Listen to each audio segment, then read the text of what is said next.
सो कुछ कहावतें हैं क्योंकि हमने आज यहाँ पे प्रतीक्षा बहन को तो बुलाया ही है और स्पेशली मालवी भाभी को बुलाया है, तो हमारी कुछ मालवी कहावतें हैं उसके बारे में बात करना जरूरी है। हमने बड़ी मुश्किल से तुम्हारे मालूम है मैं रोज तो कोई मालवी बोलूँ नहीं, पर हमारे अच्छो लगे जो भी भाषा जहाँ भी सुन लूँ तो बोलने की कोशिश कर लेती हूँ। अभी कितनी सही बोली कितनी नहीं बोली वो आप जानना। सो एक पहले तो एक बड़ी मालवा अपन मालवा में रेवा तो मालवा के बोले मालवा भूमि गहन गंभीर डग डग रोटी पग पग नीर। इको कई हाल है बेन अभी इको हाल यही है कि जो अपना मालवो है नी वो मतलब सुख संपदा से भरपूर है। अहिल्या बाई ने अपना मालवा के आशीर्वाद दे रखे हो कि यहाँ कभी सूखो नहीं पड़ेगा। तो अपना मालवा में कभी कोई रोटी खाने की समस्या नहीं आएगी, कहीं सूखो नहीं पड़ेगो, कभी यहाँ बाढ़ नहीं आएगी क्योंकि देखो अपना मालवा जो है नी ये थोड़ा पहाड़ पे है, तो यहाँ कभी बाढ़ भी नहीं आएगी और यहाँ कभी सूखो नहीं पड़ेगा, अनाज की कभी कमी नहीं होगी। तो आप जैसे जैसे चलोगे आपके मतलब भरपूर खानों ने पानी ने सब मिलेगा। ये एक आशीर्वाद है मालवा की माटी पे। तो अभी तो ऐसे एरियो पहले तो 20 फुट पे पानी मिल जाता था ना, अभी कहीं कहीं 1000 फुट पे भी नहीं मिल रहा, तो वो ऐसे कैसे चलेगा फिर? तो वो तो अति सर्वत्र वर्जय थे नहीं। अब अपन ने कहीं पहले कहीं होता था कि गार्डन में एक नल होता था, वहां से सबके कनेक्शन देता था। एक कॉलोनी की एक सोसाइटी की टंकी होती थी, वहां पहले पानी भरा तो एक बोरिंग में से। अभी तो तुम धरती के छलनी कर ही लिया, घर घर बोरिंग कर लिया आपने और पानी कितना ढोली लिया, संचयन हो नहीं रही है पानी को, तो वापस से जल आएगा कैसे उमे? तो जितना तुम निकाल रहा उसमें से कुछ वापस डालो, कम से कम वापस तो दो। आप जो छत पे पानी भरी के ने वापस उसके संचय करने का जितना भी आजकल तो अलग अलग तरह का कितना नियम होने चलिए है। तो कई बोले ओके वो कहीं शुरू करियो नहीं अपना इंदौर का महापौर ने वो वाटर हार्वेस्टिंग, वही बोले नहीं, तो वो कम से कम करवाओ, एक पाइप को भी डलवाई लो तुम्हारा बोरिंग में, तो जितरो ले रिया हो इन्हीं प्रकृति से उतरो वापस तो दो, कम से कम एक पेड़ ही लगा लो। तो मालवा के मालवा छोड़ो बहन, हम सबसे कहे कि मालवा के मालवो छोड़ो। हाँ। मालवा ने तुम्हारे सब कुछ दिया तो मालवा के मालवा बड़ा रहने दो।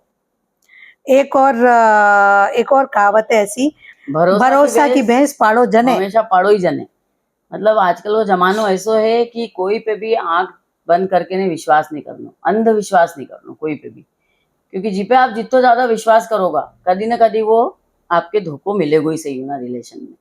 इसलिए विश्वास भी उतरो ही करो जितरो की आटा में नमक समाए। भक्ति अच्छी है, अंधभक्ति अच्छी नहीं।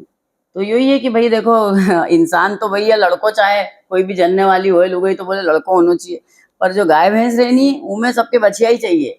तो इसलिए यह कहावत बनी कि भरोसा की भैंस हमेशा पाड़ो ही जने, पाड़ो जन जाएगी तो फिर उनके कोई काम नहीं आएगा पाड़ो यूं के, जबकि बेचारो पाड़ो भी बड़ो हुई के बेल बने को खेत जोते को कितना काम आए पाड़ो भी। पहले का किसान हो अपना पाड़ा हो को भी इतना ही मान सम्मान रखता था, आजकल भी रखता होगा, पर लोगों ने यही चाहे कि भाई बच्चे ही पैदा हो, तो इसलिए यह कहावत बनी।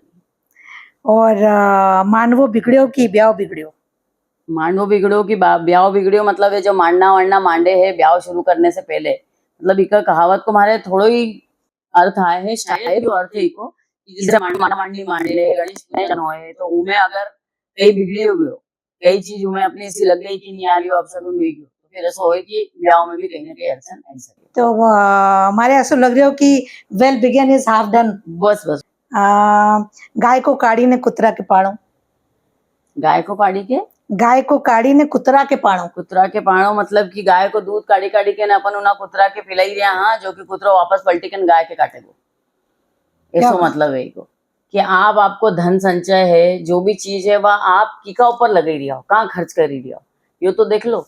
मतलब हर चीज आपका रिश्ता होने जो आपकी मेहनत है वह आप किका ऊपर, तो सकारात्मक रहो, मतलब जो पॉजिटिव चीज है जो अच्छी चीज होने उनमें अपने अपना धन को अपना तन को अपना मन को अपना कर्म को व्यय उनमें करना चाहिए। आप कहीं कर रिया ऊपर ध्यान रखने की जरूरत।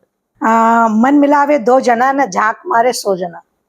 हाँ यही है कि भाई दो जना का बीच में जैसे वो पति पत्नी और वो वाली बात है यार कि भाई परिवार में अगर आपस में कोई प्रेम से रह रही हो तो भी जमाना की तकलीफ हो जाएगी, कोई अगर झगड़ रही हो तो भी जमाना आ जाएगा कि अरे चलो यार और झगड़ा बढ़ाना चाहिए, अब तो मजा आएगी आनंद आएगी अब तो यो है कि अपना जो भी झगड़ा है या प्रेम है ठीक बहुत ज्यादा एक्सप्रेस मत करो दुनिया का सामने, क्योंकि ये सब चीजें पर्सनल रहनी चाहिए। जितना आप एक्सप्रेस करोगे प्रेम के भी एक्सप्रेस करोगा तो नजर लगेगी, और अगर झगड़ा के भी बहुत ज्यादा बताओगा तो लोगों को और बढ़ाएगा, मजा आएगा लोगों को।